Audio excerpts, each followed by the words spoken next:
শ্যামপুরের কিছু মানুষও আমাকে বলেছিল, আমি সেই হিসাবে গিয়েছিলাম এবং আমার উপপ্রধান সাহেব গেছিলেন, মেম্বার দু একজনকে লেগেছে, ওই এলাকারও মেম্বারকে নিয়ে গেছিলাম যে ইঁটটা সত্যিকার খারাপ কী অবস্থায় আছে দেখতে গিয়েছিলাম।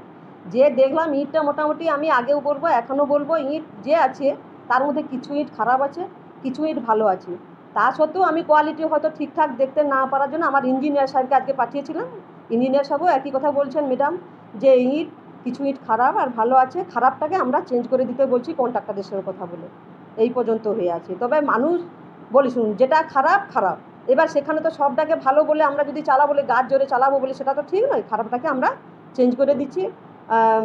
কন্ট্রাক্টরের সঙ্গে আমি নিজেও কথা বলছি, কন্ট্রাক্টরও বলছে যে ম্যাডাম আমি ইঁটটা চেঞ্জ করে দিতে বললে চেঞ্জ করে দেবো। তবে আরেকটা কথা বলবো, যেটা ইঁটটা হয়তো বাঁকা কুঁজোর ইঁটটা দেখতে লাগছে, যেটা শৌখিন ইঁট সেটাকে আমরা দেখছি ভেঙে যাচ্ছে, যেটা হয়তো বাঁকা কুঁজোর যে আড়ি ফাটা বা মাথা কাটাটা এরকম ইঁট একটা পাওয়া যাচ্ছে, সেইটা খুবই মজবুত।